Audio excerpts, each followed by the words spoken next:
Hello my dear children, welcome to my channel Sudhir sir chemistry. और जैसे chemical morning में अभी हमने हाइब्रिडाइजेशन का पार्ट 1 और पार्ट 2 कंप्लीट कर लिए थे। आपने देखा होगा बेटा, हाइब्रिडाइजेशन में उसकी लिमिटेशंस आ गई थी। लिमिटेशंस क्या था आपको मालूम है कि geometry of the molecule can be decided by hybridization. CH4 की मॉलिक्यूल को देखो बेटा, उसकी हाइब्रिडाइजेशन sp3 थी और उसकी ज्योमेट्री टेट्राहेड्रल है, बॉन्ड एंगल 109 डिग्री 28 मिनट्स था। अब अमोनिया की बात करो, Z की वैल्यू 4, sp3 हाइब्रिडाइजेशन, अमोनिया में sp3 हाइब्रिडाइजेशन आ गया था और उसकी ज्योमेट्री भी टेट्राहेड्रल ही है, तो बॉन्ड एंगल हमें एक्सपेक्टेड लग रहा था 109 डिग्री 28 मिनट्स अमोनिया में आना था, but instead of that 107 degree आ गया। तो हाइब्रिडाइजेशन थ्योरी उसे एक्सप्लेन ही नहीं कर पाया। उसी तरह से वाटर मॉलिक्यूल पे आइए। वाटर मॉलिक्यूल में सेंट्रल एटम ऑक्सीजन में Z की वैल्यू 4, हाइब्रिडेशन sp3 और हाइब्रिडेशन sp3 होने के बाद भी उसकी ज्योमेट्री टेट्राहेड्रल होगी, बॉन्ड एंगल 109 डिग्री 28 मिनट, लेकिन एक्सपेक्टेड था। लेकिन 109 डिग्री 28 मिनट वाटर को नहीं है, 104 डिग्री है। तो यहाँ पर ये जो हाइब्रिडेशन थ्योरी बेटा, अमोनिया की बॉन्ड एंगल 107 क्यों आ रही है और वाटर मॉलिक्यूल की बॉन्ड एंगल 104 क्यों आ रही है, इसके बारे में बता नहीं पाया। इसीलिए बेटा हमको जो नई थ्योरी है, एक नई थ्योरी एग्जिस्ट कर गई, वो थ्योरी का नाम है बेटा दैट इज VSEPR। मतलब जो लिमिटेशंस आपको हाइब्रिडाइजेशन में मिला बेटा, उस लिमिटेशन को इस थ्योरी ने रेक्टिफाई कर दिया। कौन सी थ्योरी बेटा? VSEPR। एक्चुअली इसको लिखते कैसे जानते हो? VSEPR is also called as a valence shell electron pair repulsion theory. ठीक है बेटा, ये थ्योरी का नाम है VSEPR थ्योरी। तो ये थ्योरी बेटा, अभी आपको ये थ्योरी के बारे में थोड़ा समझो, जानो, उसके बाद आपको मालूम पड़ेगा कि ये थ्योरी ऐसी थ्योरी है, इट विल एक्सप्लेन। हाँ बेटा, valence shell electron pair repulsion theory, ये थ्योरी ऐसी है बेटा, ये जो आपको लिमिटेशन हाइब्रिडाइजेशन में आया था, उस लिमिटेशन को ये थ्योरी रेक्टिफाई कर जाएंगे। लेकिन ये थ्योरी को समझने से पहले कुछ इंपॉर्टेंट चीजें इसके बारे में देखेंगे क्या होता है। इसके बारे में कुछ मैं आपको इंपॉर्टेंट पोस्टलेट्स बताना चाहूंगा, या बेटा इंपॉर्टेंट पॉइंट्स बोलो तो भी चलेगा। इंपॉर्टेंट पोस्टलेट्स ये है इसमें, सबसे पहले कि पहले आपको मालूम होना चाहिए कि इलेक्ट्रॉन पेयर कैसे होते हैं। What is mean by electron pair? यहाँ पर उन्होंने एक इलेक्ट्रॉन पेयर का वर्ड दिया है बेटा। ये इलेक्ट्रॉन पेयर जो होता है ना, इसको आपने हाइब्रिडाइजेशन में इन टर्म्स ऑफ Z के फॉर्म में देखा है। इलेक्ट्रॉन पेयर को आपने हाइब्रिडाइजेशन में Z के फॉर्म में देखा है। अगर आपको याद होगा, हमने देखा था बेटा Z इज इक्वल टू क्या होता है? Bond pair plus lone pair होता है, याद है आपको? दैट इज इलेक्ट्रॉन पेयर जो आपने लिखा बेटा Z, that is nothing but the number of the bond pair plus number of lone pair, ये होता है इलेक्ट्रॉन पेयर। और ये इलेक्ट्रॉन पेयर आपने कहा देखा है बेटा? That is in the hybridization. मतलब कभी भी मैं इलेक्ट्रॉन पेयर बोल तो समझ जाना कि it is a sum of the bond pair and lone pair. तो इनके हिसाब से ये इंपॉर्टेंट, ये जो पॉइंट बता दिया, तो सबसे पहला पोस्टलेट ये है बेटा इनके हिसाब से कि ये जो इलेक्ट्रॉन पेयर है ना, it always repelling each other and they want to be far away from each other. ये जो इलेक्ट्रॉन पेयर्स होते हैं, electron pair are far apart from each other. मतलब एक दूसरे से इलेक्ट्रॉन पेयर बहुत दूर होते हैं बेटा। Electron pair are far apart from each other too, क्यों ऐसे दूर होते हैं? To minimise the repulsion between them. बेटा उनके बीच के रिपल्शन को मिनिमाइज करने के लिए electron pair are far apart from each other. चलो मैं इसको एक्सप्लेन करने की कोशिश कर रहा हूं, एक कोशिश करूंगा बेटा। अगर मैं पूछूं कि मेरे पास एक मीथेन का मॉलिक्यूल है, मेरे पास पूछूं बेटा एक अमोनिया का मॉलिक्यूल है, और मेरे पास एक वाटर का मॉलिक्यूल है।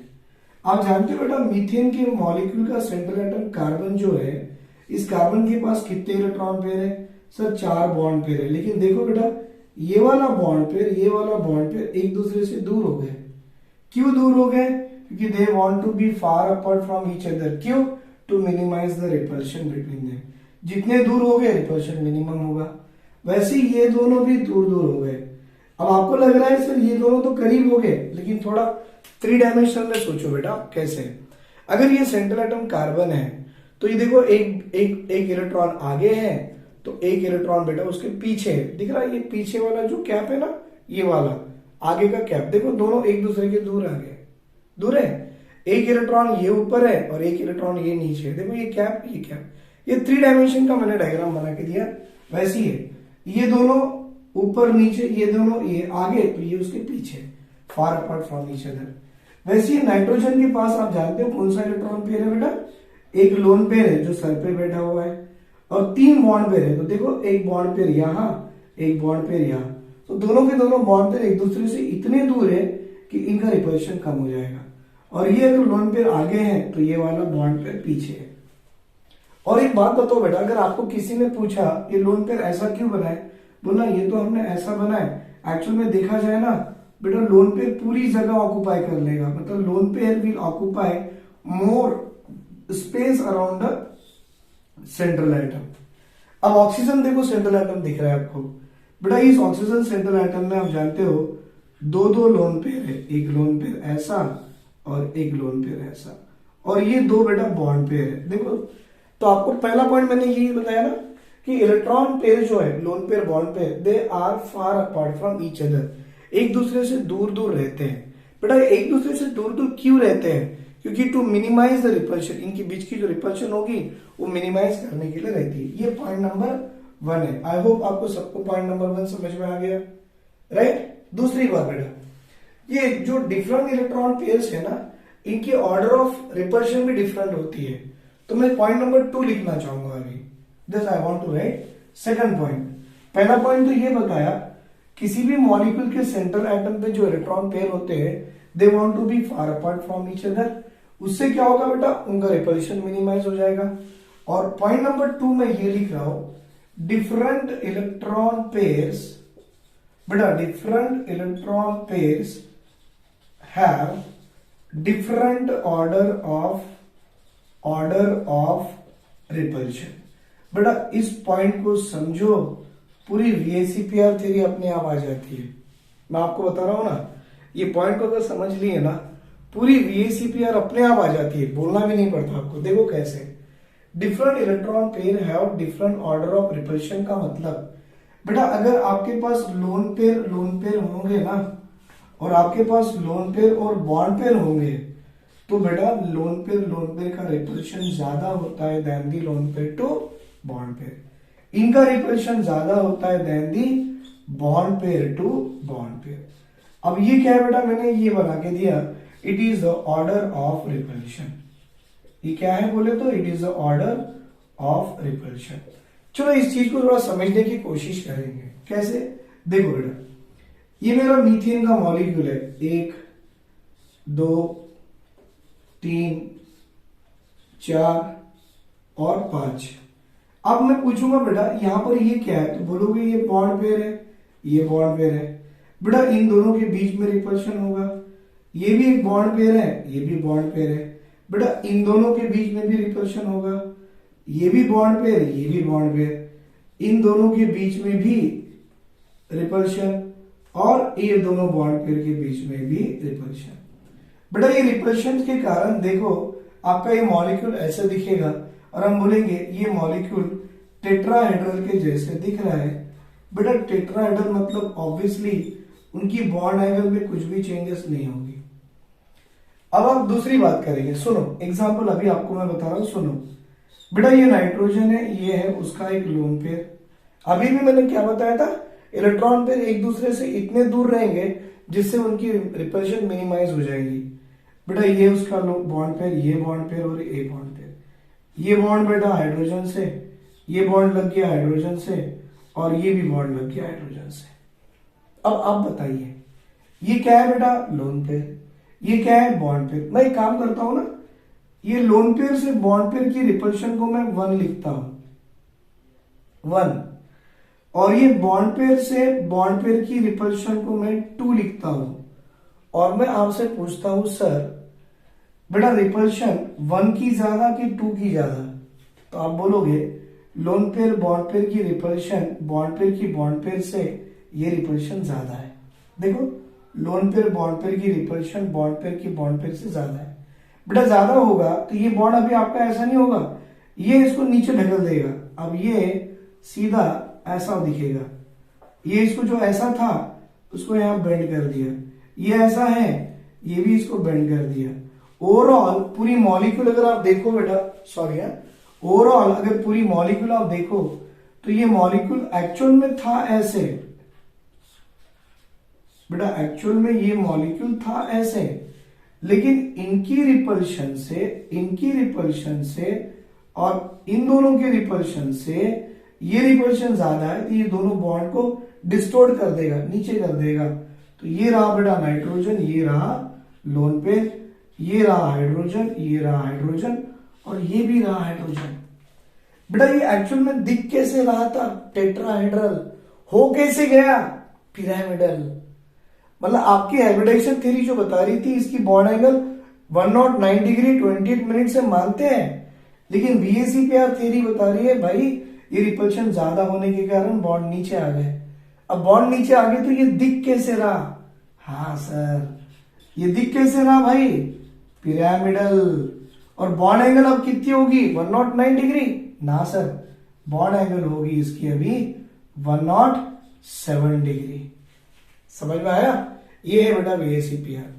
चलो आपको और एक करा देते हैं बेटा वाटर वाला भी कंसेप्ट, वो भी करा देंगे। देखो बेटा वाटर में जानते हो ऑक्सीजन एटम होता है, तो ये ऑक्सीजन है, ये हाइड्रोजन है, ये हाइड्रोजन है, बेटा ये लोन पेयर है और ये भी लोन पेयर है।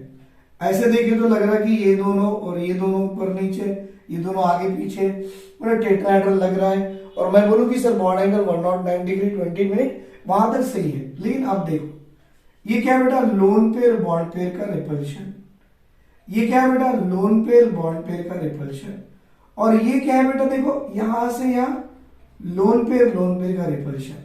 सबसे ज्यादा ये रिपल्शन होता है, इसके कारण ये मॉलिक्यूल कुछ ऐसा चेंज हो जाएगा, एक लोन पेयर यहां, एक लोन पेयर यहां, मतलब ये लोन पेयर आगे, ये लोन पेयर पीछे, फिर ये हाइड्रोजन यहां, ये हाइड्रोजन यहां। मतलब ये जो एक्चुअल मॉलिक्यूल था बेटा, ये मॉलिक्यूल ऐसा ना होते ऐसा हो गया। और अब देखो इसकी बॉन्ड एंगल बेटा 109 डिग्री नहीं आएगी, ये आएगी 104 डिग्री। मतलब जो आपको लिमिटेशन हाइब्रिडाइजेशन में आ रहे थे, वो लिमिटेशन एक्चुअल में हाइब्रिडाइजेशन बता नहीं पा रहा था। वो क्यों हो रहा था बेटा, जहां पर लोन पेयर आ गए उनकी रिपल्शन ज्यादा होती है। अब आप ही बताओ बेटा CH4 मॉलिक्यूल, NH3 मॉलिक्यूल और वाटर मॉलिक्यूल, इन तीनों में किस सेंट्रल एटम के पास लोन पेयर ज्यादा है? तो ऑक्सीजन के पास, वाटर मॉलिक्यूल के ऑक्सीजन के पास 2 लोन पेयर है, और अमोनिया मॉलिक्यूल के नाइट्रोजन के पास एक ही लोन पेयर है, और मीथेन मॉलिक्यूल के कार्बन के पास भाई लोन पेयर है ही नहीं। इसीलिए जितने ज्यादा लोन पेयर होगा उतना ज्यादा रिपल्शन होगा, और जितना ज्यादा रिपल्शन होगा बेटा उतनी बॉन्ड एंगल कम होगी। आपका मीथेन मॉलिक्यूल की बॉन्ड एंगल आपके लिए एक्सपेक्टेड कितनी थी 109 डिग्री 28 मिनट, और एक्सपेरिमेंटली आई भी कितनी 109 डिग्री 28 मिनट ही तो आई। अमोनिया मॉलिक्यूल की एक्सपेक्टेड बॉन्ड एंगल कितनी थी सर 109 डिग्री, मतलब 109 डिग्री 28 मिनट, लेकिन बेटा एक्सपेरिमेंटली आई कितनी 107 डिग्री। तो 109 से 107 बॉन्ड एंगल क्या हुआ, कम हुआ। क्यों कम हुआ? सेंट्रल एटम नाइट्रोजन पे एक लोन पेयर आ गया बेटा। मतलब जैसे जैसे नंबर ऑफ लोन पेयर बढ़ेंगे रिपल्शन बढ़ेगा, और बॉन्ड एंगल क्या होगी बेटा कम हो जाएंगी। इसलिए हम बोलते हैं अमोनिया मॉलिक्यूल्स के सेंट्रल एटम नाइट्रोजन पे बेटा आपको बॉन्ड एक लोन पेयर आने के कारण बॉन्ड एंगल 109 डिग्री से 107 पे पहुंच गई। वाटर मॉलिक्यूल के सेंट्रल एटम ऑक्सीजन पे 2 लोन पेयर थे बेटा। एक्चुअल में बॉन्ड एंगल अगर आप देखो वाटर मॉलिक्यूल की आपको 109 डिग्री आ रही थी, लेकिन एक्सपेरिमेंटली देखा गया तो कितनी आई 104 आई। क्यों? कि जितने ज्यादा लोन पेयर होंगे उतना ज्यादा रिपल्शन होगा, और जितना ज्यादा रिपल्शन होगा सर उतनी कम बॉन्ड एंगल होगी। तो ये पॉइंट बता गया बेटा।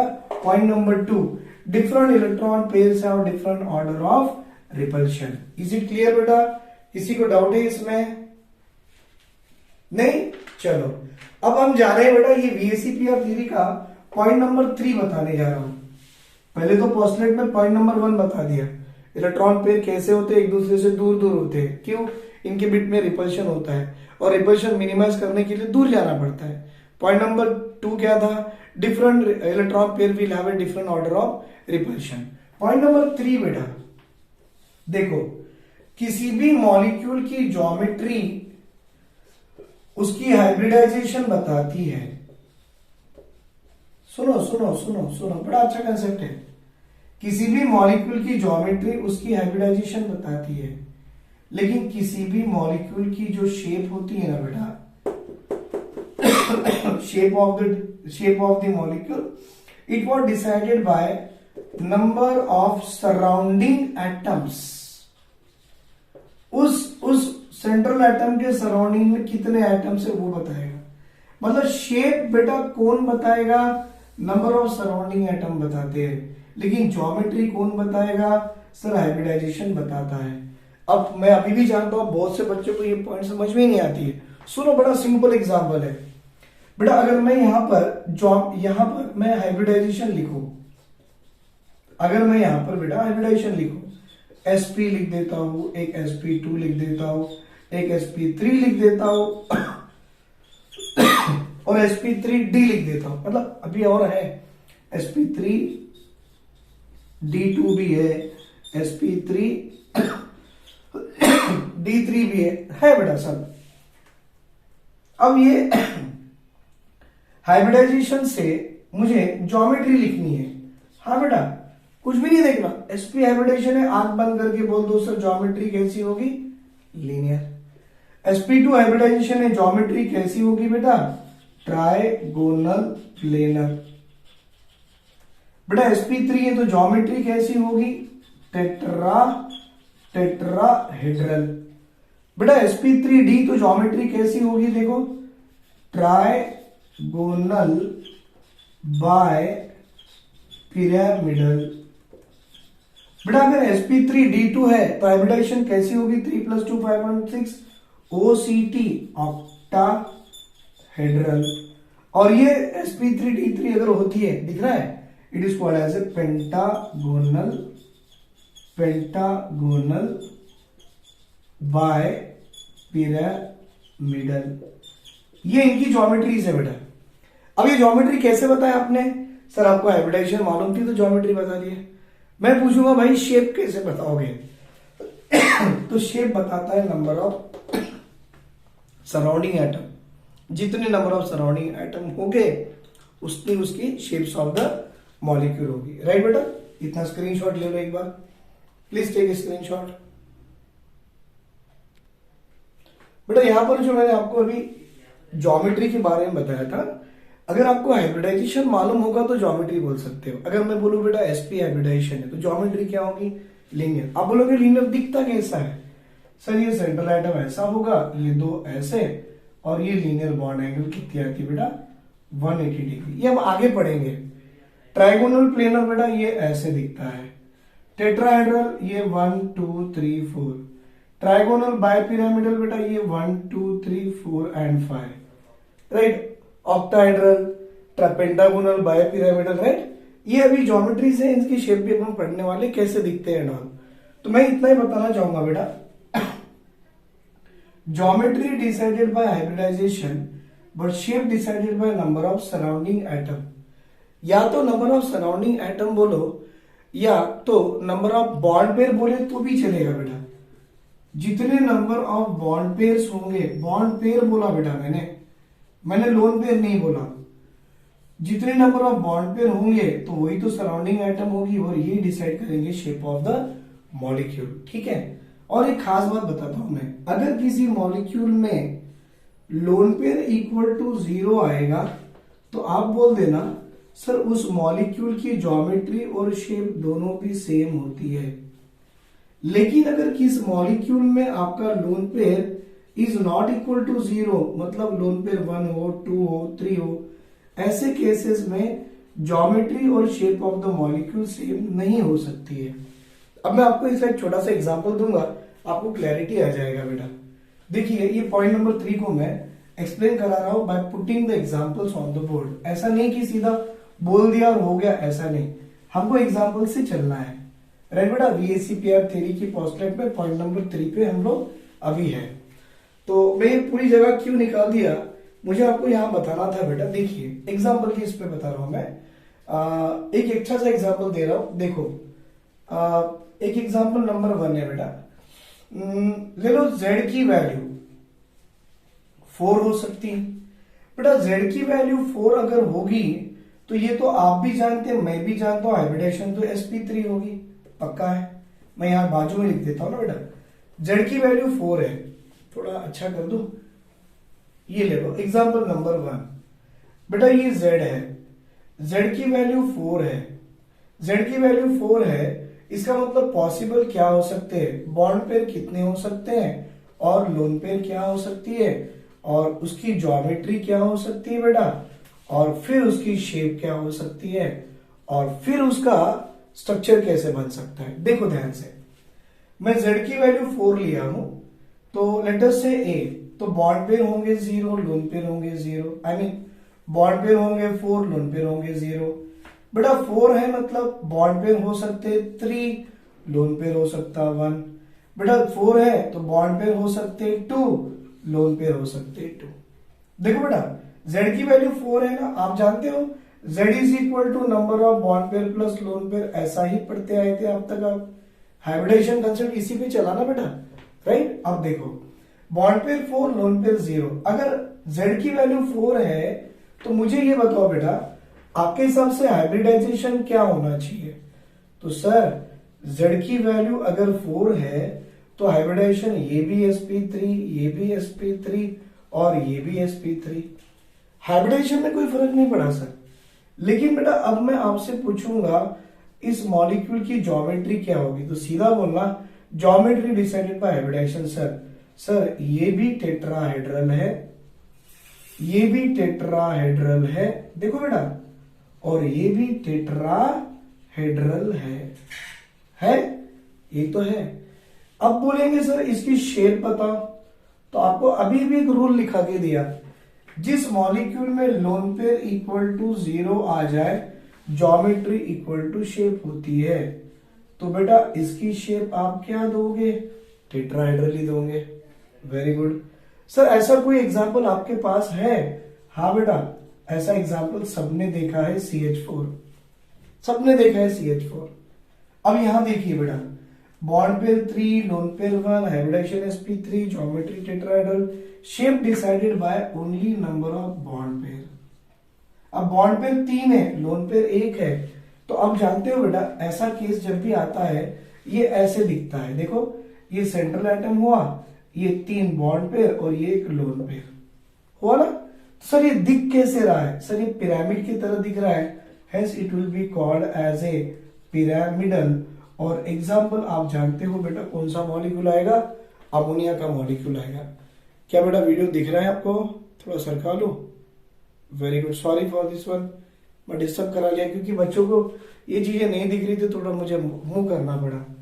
बेटा बॉन्ड पेयर 2, लोन पेयर 2, ये सब बराबर है। आपने देखा सेंट्रल एटम ये है, 2 बॉन्ड पेयर है, एक लोन पेयर ऊपर, एक लोन पेयर नीचे। बेटा ये मॉलिक्यूल को ठीक से देखो, ये शेप कैसी दिखती है, सर ये वी शेप दिखती है, या इसको आप और एक नाम जान सकते हो, that will be called as a angular shape. तो ये एग्जांपल किसका था बेटा, वाटर का था। तो आपको तो वीएससी पे यही बताना चाहती है क्या, geometry decided by hybridisation and shape decided by बेटा number of bond pair present around the central atom. Is it clear? Very good, बना लो बेटा ऐसे।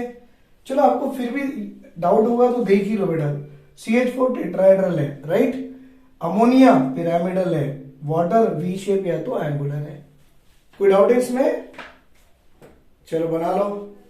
अब देखो मैं आपको सेकंड एग्जांपल दे रहा हूं, z की वैल्यू 4 होगी ना, अब सेकंड जाएंगे, बिठा दो, गुड। अब सेकंड एग्जांपल लेके जा रहा हूं, बड़ा इंटरेस्टिंग एग्जांपल है बेटा, ये आपको नीट एग्जाम में बार बार पूछा भी जाता है।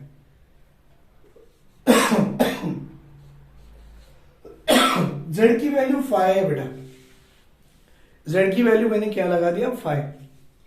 अब देखो क्या क्या हो सकते हैं बेटा, 5 का मतलब आपकी हाइब्रिडेशन क्या आनी चाहिए, sp3d आनी चाहिए, सही है ना। हाइब्रिडेशन क्या आनी चाहिए बेटा, sp3d आनी चाहिए, मैंने दे दिया बेटा। sp3 अगर आती है तो ज्योमेट्री आप जानते हो क्या होता है, ट्राइगोनल बाय पिरामिडल, ऐसी कुछ है। वेरी गुड बेटा, ट्राइगोनल बाय पिरामिडल। इसको शॉर्ट फॉर्म में मैं टीबीपी बोलते जाऊंगा, आप कंफ्यूज नहीं होना। टीबीपी मतलब ट्राइगोनल बाय पिरामिडल है। अब देखो बॉन्ड पेयर 5, लोन पेयर 0, जो ज्योमेट्री सर वही मेरी शेप होगी, अच्छी बात है। सर एग्जांपल दो, अरे वाह भाई PCl5 को ले लो, सबसे अच्छा एग्जांपल है। मतलब आपको पहले टीबीपी के बारे में थोड़ा सिखा दो, बहुत इंटरेस्टिंग कंसेप्ट है ये टीबीपी वाला, सुन लो बेटा। टीबीपी मतलब ट्राइगोनल बाय पिरामिडल, ये ऐसे होते हैं 3 और ये 2 5। बेटा ये जो बॉन्ड दिख रहा है ना, इसको कहते हैं इक्वेटोरियल बॉन्ड। तो बोलो बेटा ऐसे इक्वेटोरियल बॉन्ड आपके पास कितने हैं, 3। ये जो बॉन्ड दिख रहा है ना, इसको आप कहते हो बेटा एक्सियल बॉन्ड। तो ऐसे आपके एक्सियल बॉन्ड कितने आएंगे बेटा, एक्सियल बॉन्ड इसके ऐसे आएंगे 2। ये बेटा नीट एग्जाम का एग्जामिनर का फेवरेट क्वेश्चन है। वो पूछता है भाई एक्सियल बॉन्ड और इक्वेटोरियल बॉन्ड में किसकी बॉन्डिंग ज्यादा है, एक्सियल बॉन्ड और इक्वेटोरियल बॉन्ड, बेटा इन दोनों बॉन्ड में किसकी बॉन्ड लेंथ ज्यादा है। तो हमेशा बोलना भाई एक्सियल बॉन्ड की बॉन्ड लेंथ इक्वेटोरियल से ज्यादा है। मतलब सबसे पहले अगर बॉन्ड कोई भी टूटेगा बेटा, वो यहां से टूटेगा, कहां से, आपके इक्वेटोरियल से टूटेगा, एक्सियल से टूटेगा, क्योंकि जिसकी बॉन्ड लेंथ ज्यादा वो बॉन्ड आसानी से टूटेगा। अगर आपको याद होगा, कभी आपने पढ़ा होगा कि PCl5 को आप हीट किए तो आपको PCl3 + Cl2 देता है। क्यों देता है जानते हो, ये PCl5 में 1 2 3 4 5 दिख रहे ना क्लोरीन, ये तो बेटा जब भी हीट करोगे ना, ये क्लोरीन टूटेगा। मतलब ये कौन से क्लोरीन है, एक्सियल के क्लोरीन है, ये टूटेंगे 2 बाहर आ गए, बचा आपका PCl3। ये कंसेप्ट है बेटा वो वाला टीबीपी का, ठीक है। तो क्या आपको समझ में आया, ट्राइगोनल बाइपिरामिडल में 3 इक्वेटोरियल के बॉन्ड है और 2 बेटा एक्सियल के बॉन्ड है, राइट। ले लो स्क्रीनशॉट, ले लिए, अच्छी बात है। और एक कंसेप्ट आपको नीट एग्जाम में पूछता है बेटा, ये टीबीपी में देखते जाओ। टीबीपी में अगर आपके पास एक लोन पेयर आ जाए और बेटा 4 बॉन्ड पेयर आ जाए, तो याद रखो सुधीर सर ने क्या बोला, लोन पेयर को हमेशा इक्वेटोरियल पोजीशन में बिठा दो। एक लोन पेयर है और इक्वेटोरियल 3 है, तो लोन पेयर को यहां बिठा दो, बाकी के 4 आपके बॉन्ड पेयर हो गए। क्यों ऐसा, क्योंकि लोन पेयर जब इक्वेटोरियल में आता है बेटा, तब इनमें रिपल्शन मिनिमम हो जाते हैं और सारी मॉलिक्यूल्स बेटा स्टेबिलिटी की तरफ जाती है। मतलब जितनी कम रिपल्शन होगी उतनी ज्यादा स्टेबिलिटी होगी। एक रूल ये भी आ गया। और एक रूल समझो बेटा, ये आपका टीबीपी है और आपके पास लोन पेयर 2 दे दिए और बेटा बॉन्ड पेयर बाकी के 3 दे दिए, तो सबसे पहला काम मैंने जो बोला सुनो, टीबीपी में लोन पेयर को हमेशा इक्वेटोरियल पोजीशन पे बिठाओ। अभी 2 है, पहले 1 था तो अकेला यहां बिठा दिया, अभी 2 है भाई, दोनों को एक को यहां बिठा दो, क्योंकि उससे इस मॉलिक्यूल में रिपल्शन कम होगी, स्टेबिलिटी ज्यादा आएगी, राइट बेटा। अब तीसरा, सर हमारे पास 3 लोन पेयर आ गए, कितने आ गए बेटा, 3 और बॉन्ड पेयर कितने, 2। बॉन्ड पेयर कितने आ रहे, 2, लोन पेयर कितने आ रहे, 3 लोन पेयर आ गए। बस मैंने जो बोला समझो, लोन पेयर को हमेशा यहां बिठाते जाओ। कहां बिठाओ बेटा, इक्वेटोरियल में बिठाओ। जितने बार आप इक्वेटोरियल में लोन पेयर को बिठाओगे, मॉलिक्यूल में रिपल्शन कम होगी, स्टेबिलिटी बढ़ जाएगी। अब देखो आपको मैं रूल में ले जा रहा हूं, sir bond pair 5, lone pair 0, TBP geometry, shape TBP, example PCl5। अब आगे आ जाओ, सर हो सकता है bond pair 4, lone pair 1, hybridization तो sp3d, ज्योमेट्री तो टीबीपी है बेटा, शेप भी उसकी क्या होगी, अब ढूंढेंगे शेप ही तो काम है, काम का हमारा शेप ही है भाई।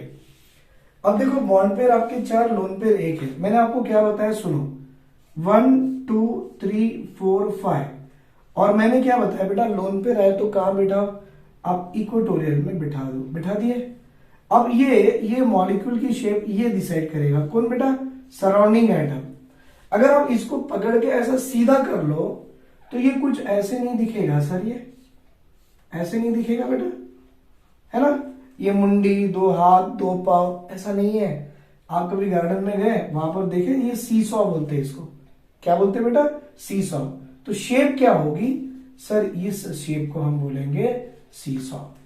सर इसका एग्जाम्पल क्या है मालूम बेटा, इसका एग्जाम्पल है SF4। आप करके देखो SF4 है कि नहीं है, देखो मैं बता रहा हूं बेटा, SF4, चलो इसकी Z की वैल्यू निकालो 1/2, sulphur belong to 6th group, monovalent कितने 4, 6 + 4 10/2 5, Z की वैल्यू 5 मतलब हाइब्रिडेशन sp3d, वेरी गुड। फिर अभी Z is equal to bond pair plus lone pair निकालो। आपको बताया था सराउंडिंग एटम 4 है तो बॉन्ड पेयर 4, तो लोन पेयर कितनी होगी 1। तो देखो बॉन्ड पेयर 4, लोन पेयर 1, तो लोन पेयर को कहां बिठाए, इक्वेटोरियल में। इसको सीधा कर दो, इक्वेटोरियल में लोन पेयर है, बाकी के 4 आपके बॉन्ड पेयर है। मतलब अगर मैं SF4 का मॉलिक्यूल बनाना चाहूं तो ये ऐसे 2 फ्लोरीन होंगे और ये ऐसे 2 फ्लोरीन होंगे, एक सर पे लोन पेयर होगा। शेप ऑफ द मॉलिक्यूल कैसी होगी बेटा, shape of the molecule is a seesaw shape आ गई। देखो बेटा मॉलिक्यूल कैसे आ गई, सीसॉ शेप आ गई। इज इट क्लियर, ठीक है। अब आगे बढ़ेंगे बेटा। तो मैंने आपको ये एग्जांपल दिया किसका, Z इज मतलब Z इक्वल टू 5 है, bond pair 4, lone pair 1, sp3d TBP and shape of the molecule seesaw, right. मैं इसे मिटा रहा हूं, थोड़ा सा आगे भी बढ़ेंगे हम लोग। एग्जाम्पल इसका क्या रहेगा बेटा, एग्जाम्पल इज ए SF4। बेटा बॉन्ड पेयर हो सकते हैं 3, लोन पेयर हो सकते हैं 2, Z की वैल्यू 5 है, हाइब्रिडेशन में कोई चेंजेस नहीं आएगा, और ज्योमेट्री अब भी आपकी TBP आएगी बेटा, ज्योमेट्री में भी कोई चेंज नहीं है। लेकिन जब आप शेप की बात करते हो तो मैंने आपको बताया, देखो बेटा कैसे होगा, 1 2 3 4 5 बन गए। आपके पास लोन पेयर 2 है बेटा, लोन पेयर को कभी भी इक्वेटोरियल पोजीशन पे लगा दो। अब इसको ऐसा सीधा उल्टा करके देखो, इसको ऐसा उल्टा करो तो ये सेंट्रल आइटम है बेटा, ये 2 और ये 1 लोन पेयर आपका यहां और 1 लोन पेयर आपका यहां। सर इसको देख के आपको शेप कैसे लग रहा, सर इसको देख के मुझे शेप तो ऐसे लग रहा, कैसे बेटा, टी शेप लग रहा, दिख रहा टी के जैसे, वेरी गुड। इसका एग्जाम्पल जानते हो बेटा, ClF3 इसका एग्जाम्पल है। अगर आपको प्रूव करना है मैं प्रूव करा के देता हूं, देखो ClF3, central atom chlorine, Z equal to 1/2, chlorine belongs to 7th group, number of electron in the valence shell is 7, plus monovalent 3, 7 + 3 10, 10/2 5 मतलब sp3d हाइब्रिडेशन। बेटा Z is equal to bond pair plus lone pair. बेटा bond pair देखो, central atom के surrounding में 3 atom है भाई, bond pair 3 तो lone pair को 2 ही लेना पड़ेगा। तो ClF3 में ऐसा आएगा बेटा, ये क्लोरीन, ये फ्लोरीन, ये फ्लोरीन, ये फ्लोरीन, और बाकी के जो 2 लोन पेयर है उन दोनों को आपने कहा दे दिए, आपने इक्वेटोरियल पोजीशन में दे दिए, and hence the molecule look like a कैसा, टी शेप। नहीं दिख रहा है, मैं यहां बना रहा हूं बेटा, ये देखो क्लोरीन, ये एक फ्लोरीन, ये एक फ्लोरीन, ये भी एक फ्लोरीन, बेटा एक लोन पेयर यहां, एक लोन पेयर यहां, है the shape of the molecule look like A T shape, that is example of ClF3, ठीक है। तो अब ये आपने और एक बना लिए, ठीक है, अब टी शेप भी आ गया। दूसरा आएगा बेटा, पॉसिबल और एक आ सकता है, bond pair is equal to 2 और lone pair is equal to 3, ये भी पॉसिबल है। तो अब भी आपकी हाइब्रिडेशन sp3d होगी, आपकी ज्योमेट्री TBP होगी, लेकिन लोन पेयर 3 आने के कारण आप तो अब समझ गए होंगे ना, ये 3 लोन पेयर और ये 2 बॉन्ड पेयर। बेटा 3 लोन पेयर मतलब 1 लोन पेयर, फिर बेटा सेकंड वाला, फिर वाला थर्ड, और ये इन दोनों को ठीक से देखो तो सीधा दिख रहा है, and the shape of the molecule is the linear. Shape of the molecule क्या आ गया बेटा इसमें, shape of the molecule look like a linear shape. तो यहां पर मैं आपको यही बताना चाहूंगा बेटा, आपको शेप ऑफ द मॉलिक्यूल जो भी डिसाइड करनी है वो shape of the molecule were decided only by shape of the molecule were decided only by surrounding atom, मतलब नंबर ऑफ बॉन्ड पे वही उनकी शेप डिसाइड कर सकता है। इज इट क्लियर बेटा? चलो देख लो यहां तक, बना लो बेटा, इसे बना लिए।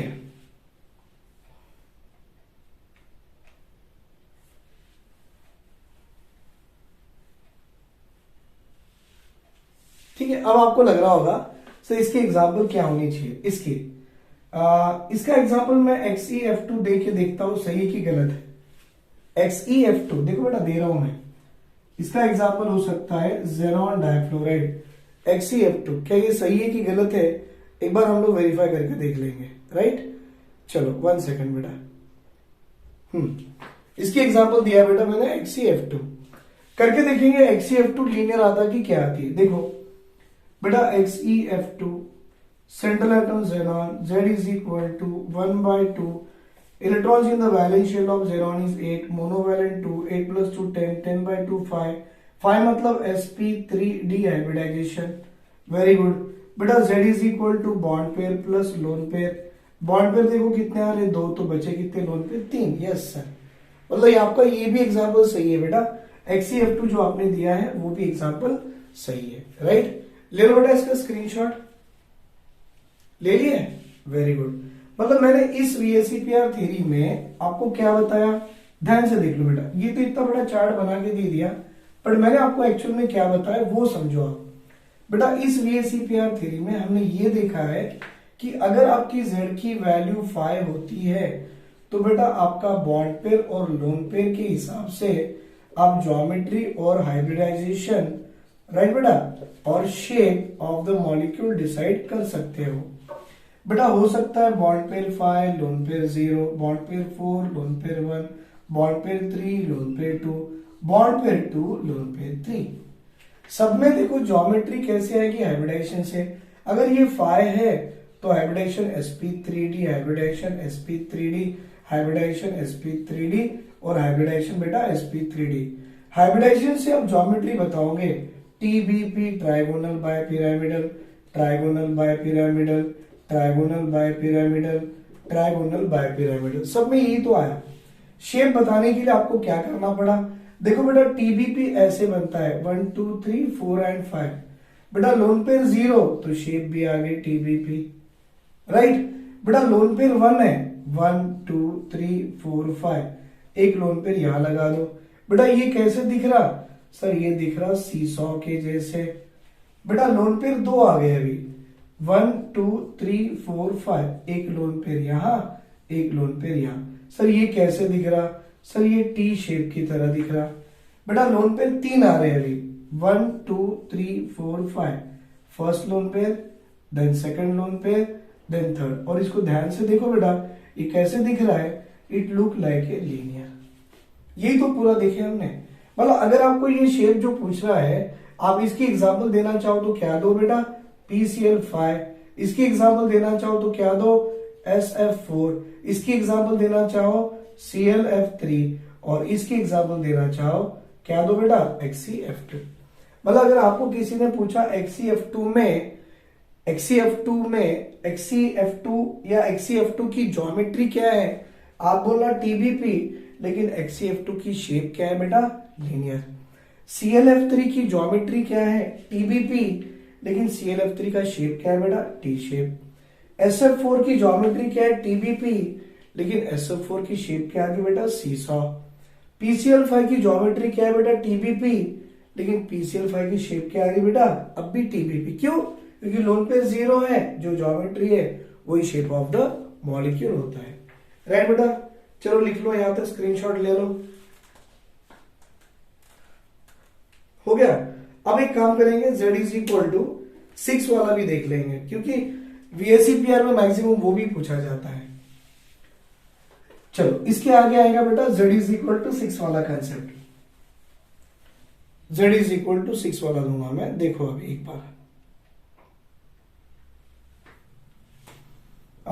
Example number I think 3rd आएगा जहां तक मुझे याद है।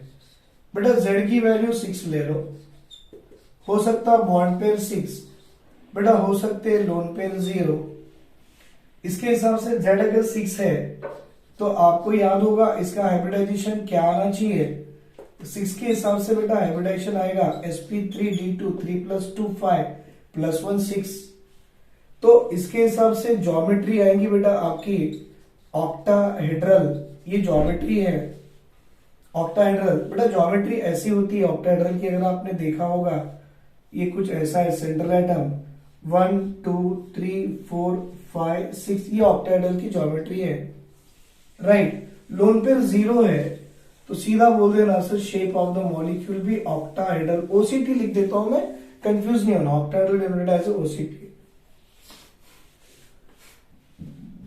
सर इसका एग्जाम्पल SF6 है, अब बना के देख लो बेटा। सेंट्रल एटम जेनॉन के साथ सल्फर, सेंट्रल एटम सल्फर के साथ 6 बॉन्ड पेयर है, दैट इज 6 फ्लोरीन लगा दो, और आपके पास एक भी लोन पेयर नहीं है तो कहीं भी नहीं लगाओगे, ये आ गया। तो ये आता है बेटा SF6 ऑक्टाहेड्रल। मतलब ऑक्टाहेड्रल की अगर आपको शेप भी बनानी है या ज्योमेट्री भी बनानी है तो आप ये ऐसे बना सकते हो, ठीक है बेटा। ये होगी ऑक्टाहेड्रल की ज्योमेट्री। अब आगे देखिए बेटा, z की वैल्यू 6 है, बॉन्ड पेयर हो सकते हैं 5, लोन पेयर हो सकता है 1, हाइब्रिडाइजेशन तो अब भी नो चेंज, ज्योमेट्री भी बेटा नो चेंज, शेप चेंज होने के चांसेस आते हैं। हाँ बेटा, इसमें शेप चेंज होने के चांसेस आते हैं। कैसे देखो, इस केस में अगर मैं ऑक्टाहेड्रल की केस में अगर मैं यहां पर एक लोन पेयर लगाना चाहूं तो लोन पेयर को ऐसे लगाते हैं बेटा। देखिए यहां पर 1 2 3 4 5 और ये है 6, एक लोन पेयर। मतलब जितने भी लोन पेयर आओ आप बस एक्सियल में लगाओ, ऊपर और नीचे ये लगा सकते हो। तो एक लोन पेयर आने से बेटा अब इसका शेप आपको कैसे दिखना लग गया, तो बोलना सर ये एक स्क्वायर है और ये नीचे में एक पिरामिड दिख रही है, तो you can call it as a square pyramidal. तो इसकी बेटा शेप कैसी लगी, स्क्वायर पिरामिडल, राइट। तीसरा, z की वैल्यू 6, बॉन्ड पेयर हो सकते हैं 4, लोन पेयर हो सकते हैं 2, आपकी हाइब्रिडाइजेशन में नो चेंज है, ज्योमेट्री वही होगी। अब देखो शेप कैसे चेंज हो जाता है। कितने लोन पेयर आ गए, 2 लोन पेयर आ गए बेटा। 2 मतलब एक लोन पेयर ऊपर और एक लोन पेयर नीचे। देखो 2 लोन पेयर, एक ऊपर बेटा और एक नीचे। ऐसे शेप ऑफ द मॉलिक्यूल को क्या बोलते हैं बेटा, it will be called as a square planar. It will be called as a what, square planar. मतलब z की वैल्यू 6 है ना बेटा, उसके हिसाब से शेप देखो आपको क्या आ सकती है, या तो ऑक्टाहेड्रल, नो लोन पेयर, एक lone pair square pyramidal, 2 lone pair square planar. ये इनकी आपको शेप ऑफ द मॉलिक्यूल मिल गई है, राइट बेटा। तो ऐसे कुछ एग्जांपल जो मैंने आपको करा के दिया है बेटा, इसका एग्जांपल ले लो आप, XeF4 में बना के देखो। अगर मैं ऐसा एक एग्जांपल लेना चाहूं XeF4 बेटा, तो Z is equal to 1/2, xenon belongs to 8th group, मतलब वैलेंस शेल में 8 इलेक्ट्रॉन्स है, प्लस मोनोवैलेंट 4 है, 8 + 4 12, 12/2 6, Z की वैल्यू 6 आ गई, अच्छी बात है। Z is equal to number of bond pair plus lone pair. Sir bond pair तो आपको दिख ही रहे 4 है, तो लोन पेयर कितने होंगे, 2। तो सर ये स्क्वायर प्लेनर का मेरा सबसे बेस्ट एग्जांपल क्या हो गया, XeF4 is the best example for me. सही है, ऐसे एग्जांपल से आप शेप भी डिसाइड कर सकते हो, राइट बेटा। sp3d2 में आपको स्क्वायर प्लेनर की भी आपको एक ज्योमेट्री आ गई है, राइट। तो मैंने आपको ये फिर से बता दिया z इक्वल टू 6, तो हमने अब तक 3 देखे बेटा, z इक्वल टू 4। अब आप बोलोगे सर आप z इक्वल टू 2 और 3 क्यों नहीं बताए, एग्जाम में पूछता भी नहीं बेटा, कुछ नहीं पढ़ना उसके बारे में, पूछता भी नहीं है। z इक्वल टू 4 जहां methane molecule, ammonia molecule, water देखे। z इक्वल टू 5 TBP बेटा, एक तो आपको शेप TBP आई थी, एक शेप आपको सीसो आ गई थी, एक टी शेप भी आ गई थी, राइट बेटा, और एक लीनियर भी दिया था मैंने। तो z इक्वल टू 4 एक आ गया, z इक्वल टू 5 और z इक्वल टू 6, ये वाली जहां बॉन्ड पेयर आपके हो सकते हैं बेटा, बॉन्ड पेयर 6 0 5 1 एंड 4 2। तो देखो शेप भी चेंज हो गया, ऑक्टाहेड्रल हो सकता है, स्क्वायर पिरामिडल हो सकता है, या तो स्क्वायर प्लेनर भी हो सकता है, राइट। इनके अलावा एक सबसे बेस्ट एग्जांपल है बेटा, दैट इज ए TBP वाला, पेंटागोनल बायपिरामिडल वाला। मैं मिटा दूं इसे, पेंटागोनल बायपिरामिडल। एक्चुअली उसमें मुझे सीधा सीधा एग्जांपल यही देना था कि z की वैल्यू 7 करके देना था और कुछ भी नहीं है। Example number 4, sir z is equal to 7, तो बेटा बॉन्ड पेयर भी 7, तो लोन पेयर इक्वल टू 0। अब इसके हिसाब से आप ज्योमेट्री बता सकते हो बेटा, क्योंकि जो हाइब्रिडाइजेशन होगी वही ज्योमेट्री होगी। तो अब हाइब्रिडाइजेशन क्या आएगा, 7 मतलब sp3d3, that mean geometry is a pentagonal bipyramidal. ये क्या होगी बेटा, उसकी ज्योमेट्री होगी। अब ये ज्योमेट्री है उसके हिसाब से, तो लोन पेयर 0, तो बेटा जो उसकी ज्योमेट्री है वही उसकी शेप है। Pentagonal bipyramidal is the shape of the molecule. और सबसे बेस्ट एग्जांपल इसका क्या है बेटा, IF7 है। अगर आप ध्यान से देखो बेटा, ये पेंटागोनल है और ये बाय पिरामिडल है, मतलब ये सेंट्रल एटम आपकी आयोडीन है ना, 1 2 3 4 5, एक अबोव द प्लेन और एक बिलो द प्लेन। ये क्या है बेटा आपके पूरे 1 2 3 4 5 6 7, आपका ये IF7 जो दिख रहा है, it is a pentagonal bipyramidal. ये उसकी ज्योमेट्री भी है और यही इसकी शेप है, because lone pair is equal to क्या है बेटा, यहाँ पर lone pair is equal to 0 है। इस तरह से एग्जाम में बेटा एग्जामिनर आपको कुछ भी मॉलिक्यूल्स दे देगा और पूछेगा भाई इसकी शेप कितनी है और इसकी ज्योमेट्री कितनी है। एक एग्जाम्पल करके देखेंगे हम लोग। चलो इसको मिटा लो बेटा, एक छोटा सा एग्जाम्पल बना के देखेंगे। एक छोटा सा एग्जाम्पल है, देखो कैसा है बेटा। हमको एग्जामिनर ने एग्जाम में ये दे दिया कि एक क्वेश्चन बना के दे दिया कि XeO3 है और F2 है। हमको पूछा what is the geometry of the molecule and what is the shape of the molecule. ऐसा क्वेश्चन पूछ दिया। करना क्या बेटा, देखो सेंट्रल एटम ज़ेनॉन की Z की वैल्यू निकालो। तो आपको मालूम है 8 प्लस ये मोनोवैलेंट नहीं है, मोनोवैलेंट ये है, राइट बेटा। 8 प्लस 2 10, 10/2 5, Z की वैल्यू 5 आना, मतलब sp3d। ज्योमेट्री क्या आएंगे बेटा, ट्राइगोनल बाय पिरामिडल। दूसरा Z is equal to bond pair plus lone pair. Sir bond pair देखो कितने हैं, 3 + 2 5 आइटम है, तो बॉन्ड पेयर 5, लोन पेयर 0। भाई लोन पेयर 0 तो मेरी शेप भी क्या आ गई, TBP आ गई। आया समझ में, शेप भी क्या आ गई बेटा, TBP आ गई, राइट। और एक बनाओ बेटा, और एक। ये ऐसे मैं क्यों बता रहा हूं, ऐसे एग्जाम में क्वेश्चन पूछे गए हैं। अब एग्जाम में क्वेश्चन पूछेगा तो आपको बनाना तो आना चाहिए। अब बोला उसने ClO नेगेटिव है, ClO नेगेटिव में सेंट्रल एटम Cl है। उन्होंने पूछा इसकी ज्योमेट्री क्या है और इसकी शेप क्या है। तो देखो बेटा Z is equal to 1/2, chlorine के वैलेंस में 7 इलेक्ट्रॉन प्लस 1 आ गया 1 8, 8/2 4, हाइब्रिडाइजेशन sp3। हाइब्रिडाइजेशन डिसाइड करती उसकी ज्योमेट्री। बहुत अच्छा लगा सर, सीधा सीधा ज्योमेट्री टेट्राहेड्रल पे आ गए। शेप पे आओ भाई। Z is equal to number of bond pair plus number of lone pair.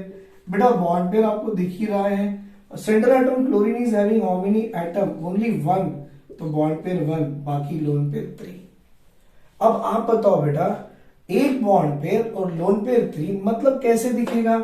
ये रहा टेट्राहेड्रल आपका, देखो देखो देखो। अब ये टेट्राहेड्रल में 3 लोन पेयर कहीं भी लगाओ, 1, ये 2, ये 3, तो मॉलिक्यूल तो ऐसा सीधा ही दिखेगा ना। सीधा दिखेगा तो शेप क्या बोलो, shape of the molecule is a linear molecule, right बेटा। चलो एक काम करो, मैं आपको एक एग्जांपल फिर से दे रहा हूं, आप ट्राई करो, बता दो। चलो I will go with one example. बेटा एग्जांपल मेरे पास है ICl2 negative.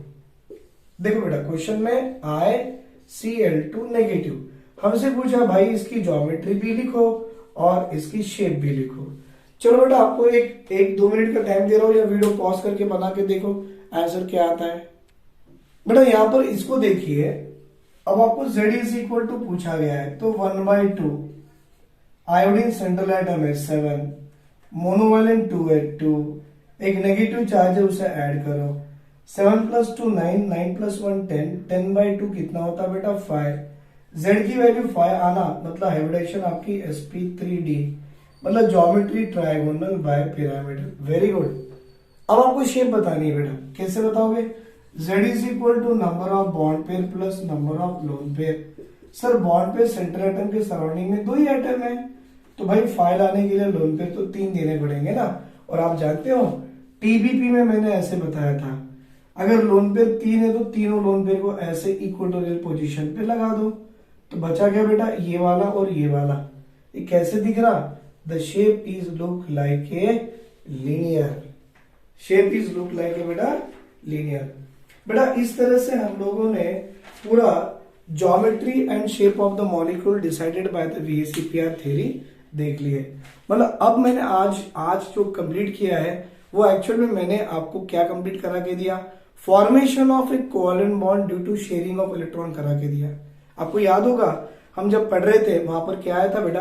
Covalent bond is a bond form due to sharing of electrons. और वो शेयरिंग ऑफ इलेक्ट्रॉन के कंसेप्ट 4 लोगों ने सिखाया। आई मीन 4 लोगों ने 4 थ्योरी दी। पहली लेविस साहब ने अपनी लेविस स्ट्रक्चर दे दिया, उसमें कुछ लिमिटेशन आ गए तो वीबीटी थ्योरी आ गई पॉलिंग-ओ-स्लेटर साहब की।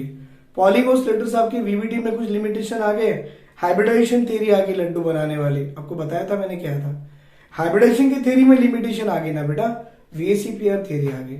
और VSEPR ने पूरा कंप्लीट बता दिया कि ये मॉलिक्यूल्स है, ये मॉलिक्यूल का शेप ऐसा होता है, ज्योमेट्री ऐसी होती है। तो ओवरऑल आपको इतना तो पता लग गया बेटा, किसी भी मॉलिक्यूल की ज्योमेट्री उसका हाइब्रिडाइजेशन डिसाइड करता है और किसी भी मॉलिक्यूल का शेप उसका surrounding atom, that is number of surrounding atom या बॉन्ड पेयर डिसाइड करता है। लोन पेयर कभी डिसाइड नहीं करता है। Is it clear? तो shape was decided by the surrounding atom and geometry was decided by the hybridisation. और इसी तरह से मैंने जो सारे एग्जाम्पल्स करा के दिए बेटा, ये एग्जाम्पल्स भी एग्जाम में आपको इसी तरह से पूछे जाते हैं। What is the shape of the molecule, what is the geometry of the molecule, इस मॉलिक्यूल में बॉन्ड पेयर कितने हैं, इस मॉलिक्यूल में लोन पेयर कितने, everything they are going to ask based on this one. तो बेटा मैंने केमिकल बॉन्डिंग का जो इंपॉर्टेंट कंसेप्ट था लेविस स्ट्रक्चर से लेके फॉर्मल चार्ज को पकड़ के वीबीटी दे के हाइब्रिडाइजेशन दे के VSEPR तक खत्म कर दिया है, राइट। तो अब ये जो मेरा केमिकल बॉन्डिंग का जो पार्ट था ये खत्म हो गया है। जो नेक्स्ट पार्ट जो भी होगा बेटा that is a molecular orbital theory MOT, that one we are going to see in our next class, right बेटा। Thank you very much. अगर आपको मेरे वीडियो पसंद आते हैं, मेरा काम पसंद आ रहा है तो प्लीज इतना ही कीजिए बेटा, like it, share it and subscribe it. और हो सके तो बेटा मेरे वीडियो ज्यादा से ज्यादा बच्चों तो पहुंचा दीजिए, because those who are needy they should get this video. At least उन लोग को समझ में आएगा and they can perform well in their exam, right. Thank you बेटा, thank you very much. Have a great day, take care, bye.